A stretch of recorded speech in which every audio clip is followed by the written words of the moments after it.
Hai, hello, salam sejahtera Malaysia, saudara-saudara yang saya amat hormati, tuan-tuan dan puan-puan.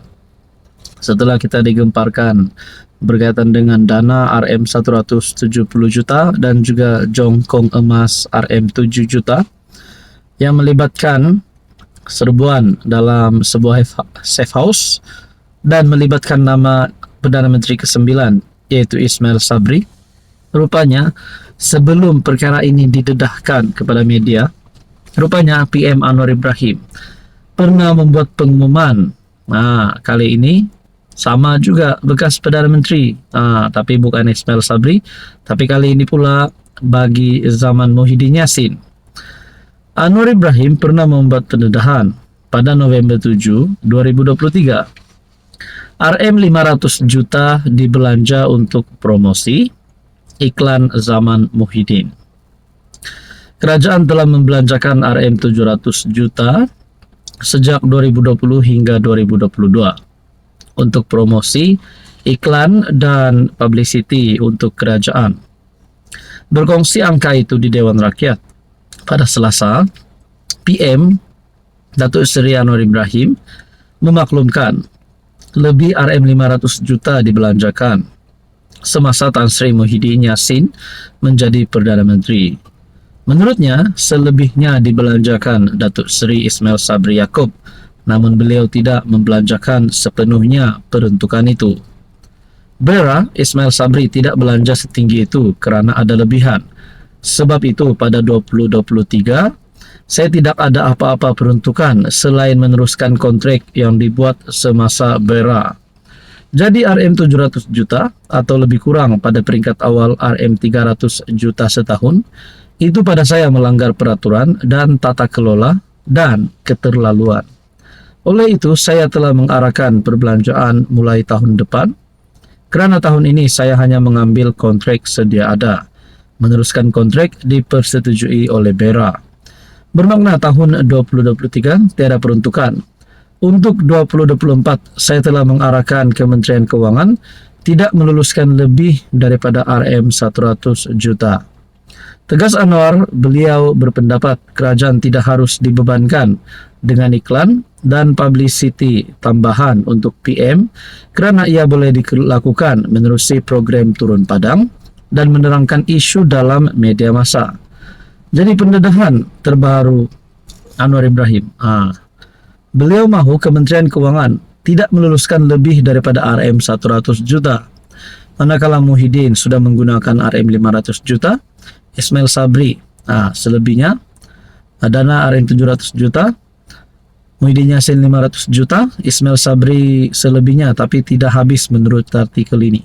Jadi ini satu pendedahan baru terhadap satu pendedahan sebelum ini pada November 7, 2023. Maknanya Anwar telah pernah membuat pengumuman berkaitan RM500 juta yang dibelanjakan untuk promosi iklan zaman Muhyiddin.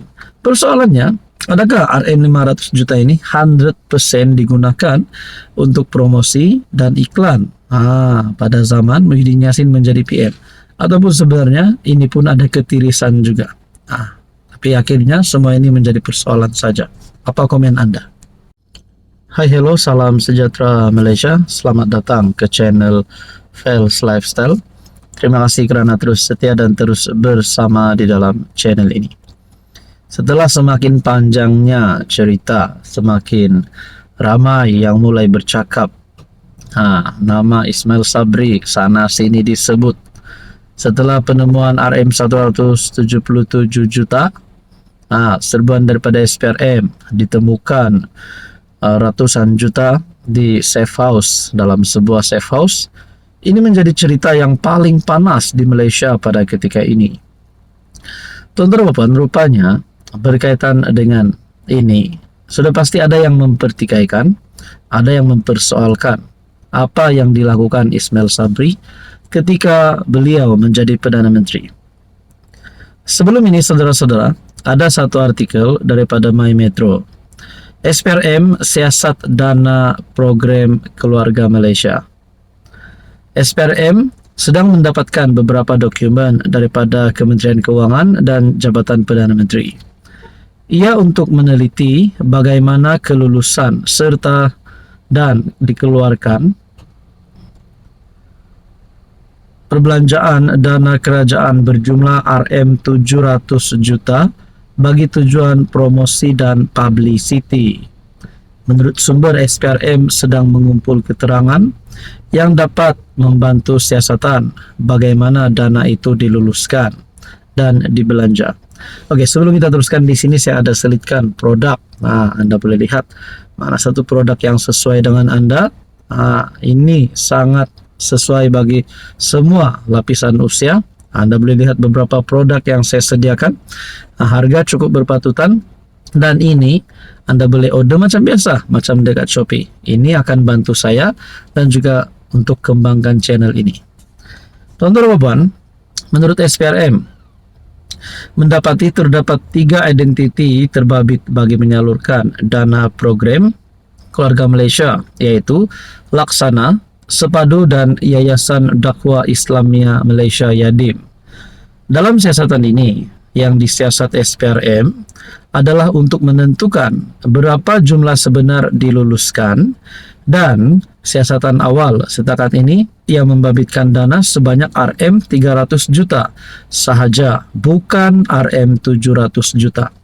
Jadi kalau dana peruntukan adalah Rm700 juta dan yang hanya dikeluarkan, yang hanya dibelanjakan adalah Rm300 juta, makna kata ada Rm400 juta lagi.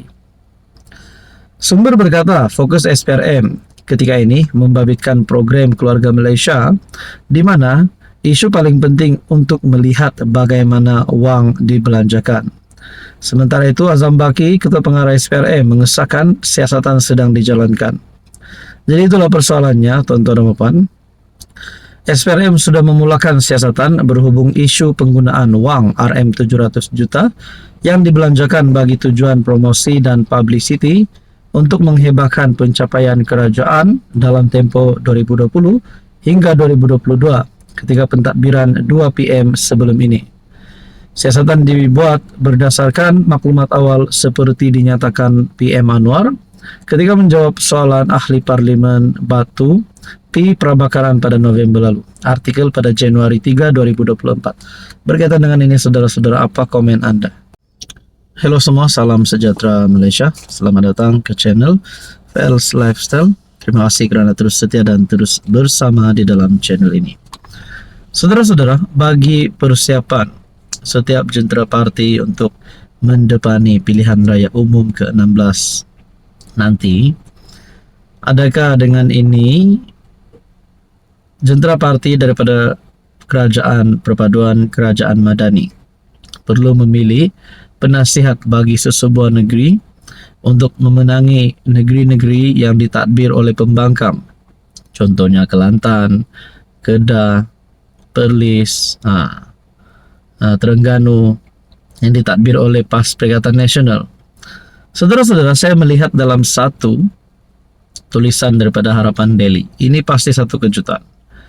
Jadikan kuli penasihat PHBN, rampas Kelantan. Seorang pemimpin veteran Kelantan telah menyeru agar tokoh veteran UMNO, Tengku Razali Hamzah, yang lebih dikenali sebagai Kuli, dilantik sebagai penasihat gabungan PHBN untuk merampas kembali negeri Kelantan daripada PAS. Saudara-saudara, Anda boleh komen berkaitan dengan berita ini. Sebelum kita teruskan, di sini saya ada selitkan beberapa produk. Anda boleh lihat produk mana satu yang sesuai dengan Anda. Harga cukup berpatutan. Banyak produk yang saya sediakan di sini. Order macam biasa, order macam dekat Shopee. Tapi melalui produk ini, melalui link ini akan membantu saya dan akan membantu channel ini. Kuli kekal sebagai pengaruh yang kuat dalam politik negeri Kelantan, kata mantan pengerusi Amanah Kelantan, Datuk Wan Abdul Rahim Wan Abdullah. Penyertaan beliau bersama kita akan membantu terutamanya dalam menjelaskan persepsi buruk yang digambarkan oleh parti lawan. Kuli juga telah membuktikan kewibawaannya dengan memastikan kerusi Dun Nenggiri kembali ke tangan UMNO, tambahnya lagi.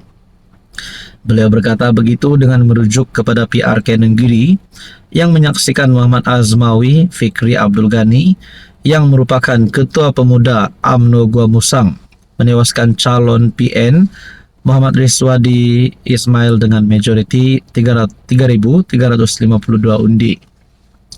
Rahim mengakui misi menumbangkan PAS di negeri Cik Sitiwan Kembang adalah sukar, memandangkan PAS membentuk kerajaan di situ sejak 1990. Walau bagaimanapun, beliau yakin bahwa perpaduan UMNO dan PH boleh menumbangkan PAS. Usaha bersama diperlukan daripada semua parti pembangkang di Kelantan untuk mengantar mesej bahwa PAS lepas tangan dalam menguruskan negeri tersebut. Kepimpinan Kuli dalam gabungan UMNO PH dijangka akan mampu menetralkan PAS. Kepimpinan PAS Kelantan berdepan dengan pelbagai isu. Menteri Datuk Muhammad Nasruddin Daud gagal mencipta peluang pekerjaan baru untuk golongan muda dan juga tidak menyerlah dalam menyelesaikan masalah banjir semasa musim tengkujuh. Kumpulan Exco Negeri juga adalah pimpinan baharu yang kurang berpengalaman menurut tulisan ini. Apa komen Anda?